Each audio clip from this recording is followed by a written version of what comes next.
So in your startup process, you want to make sure that you turn this on to one click.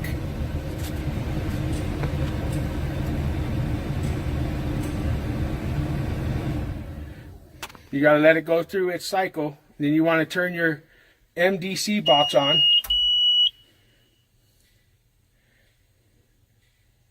And you want to make sure that that goes through that cycle.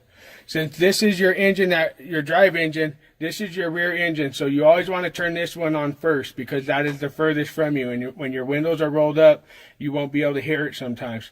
So you would engage this ignition like this. Once that starts up, you can go to your vehicle info. You press that button, and that gives you your drive engine hours and your odometer. To get back, you would hit main, which toggles right here, and this will be this button right there, which is that button right there. So you have vehicle info, which is this button, gives you your hours, your main, just follow the line, it's your second one down. You hit that and it'll take you back to your screen. In here, you have your gas gauge, your miles per hour, and your RPMs.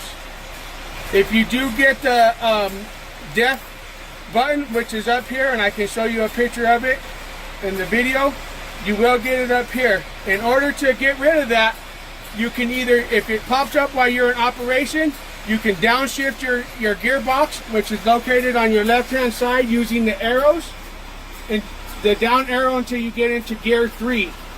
Once you get into gear 3, it'll kick up your RPMs and you can drive in that for a while until that disappears. If you are parked, you want to engage your RPMs up. You want to go RPM, toggle that switch up, and then hit set.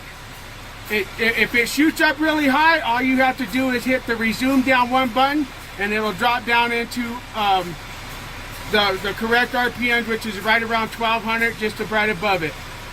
If you toggle it in the switch, this will start your regen, and all you have to do is just press and hit the set for 10 seconds, and then you'll start to hear the idle up. It takes about 45 minutes to an hour.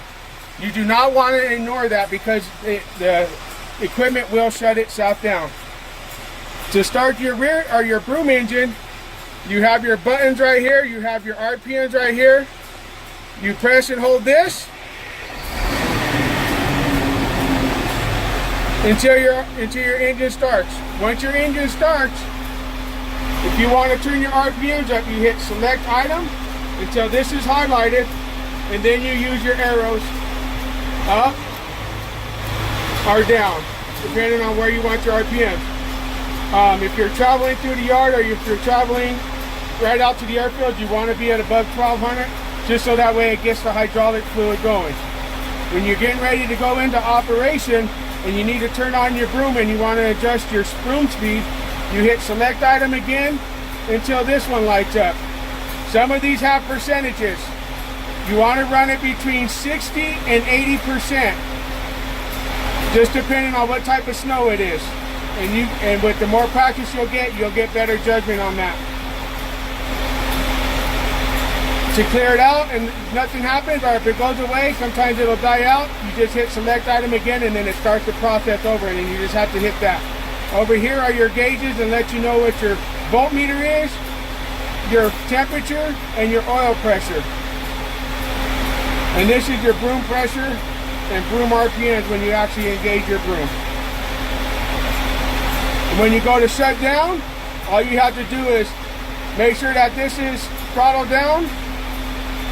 So idle, press and hold engine stop till it says engine shutdown. You'll hear it shut off. You release it, turn the control box off, then you do the same for this. Make sure that this is idle down after you let the cool down process of about 5 minutes for the turbo. Then you click off. You get out and you hit your main power switch as you did in the beginning to shut everything off. When you need to do your lights, you have all your lights up here. They're pretty standard. They're all labeled. Your headlights, your front and rear beacons, your changeover lights, your clearance working lights. You have a dome light, and then you also have your front working lights. And this right here is your radio. You want to make sure that it's on the proper channel. Over there you have your temperature, your heating and your control, so that way you can do your defrost if you need to. Do not operate these right here. These buttons right here are for your rear side wipers that are on your door. Make sure your windows are rolled up, because if they're cracked and you turn them on, that blade will come inside and it will break it. Right here you have your mirrors for your left and your right. If it's pointed towards the top, it moves the big mirror. If it's on the bottom and you just move it, slide it and then click it and the arrow points down, it is for your smaller mirror, your convex mirror, I believe is what they call it. But that's how you adjust your mirror. And it's just like your vehicle. So you will move the joystick to your left and your joystick will move to the left. You move your joystick to the right, your broom will go to your right.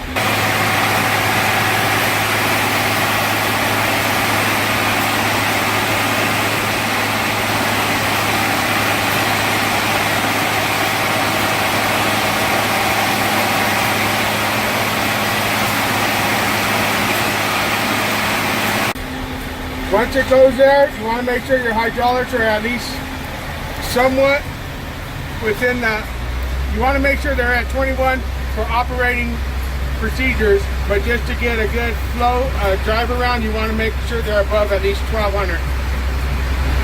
Once you do that, you can do deflector up.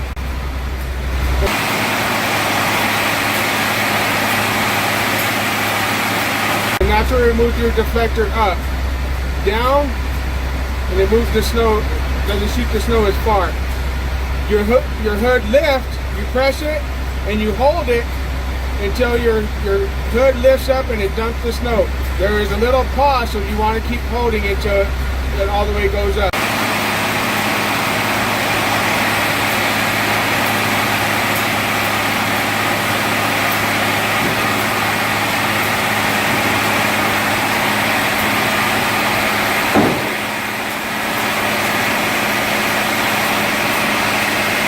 Now you can either do hood stow, which will drop it, or you can do deflector down and it'll still drop it, and it'll also move your deflector down at the same time.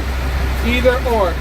Also, you want to make sure that this right here button is in manual, and it'll say right here on your screen that it's in manual.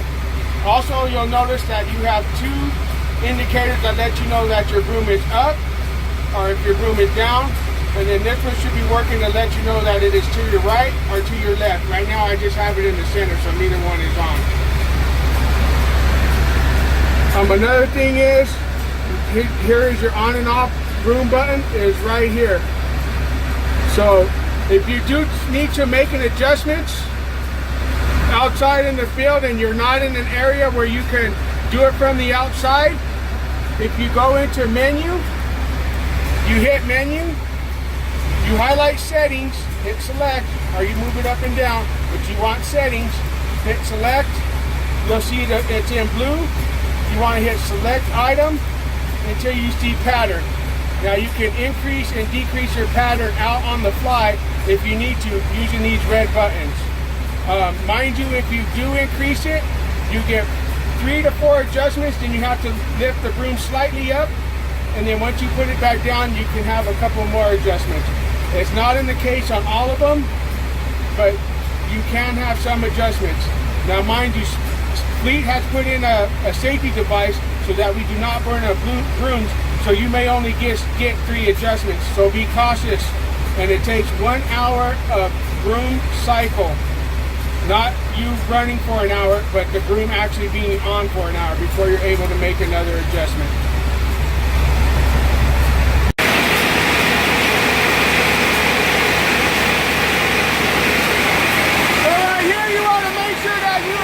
Proper adjustment.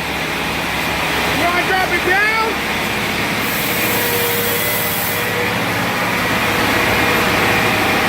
It's still too heavy. So you want to take a negative.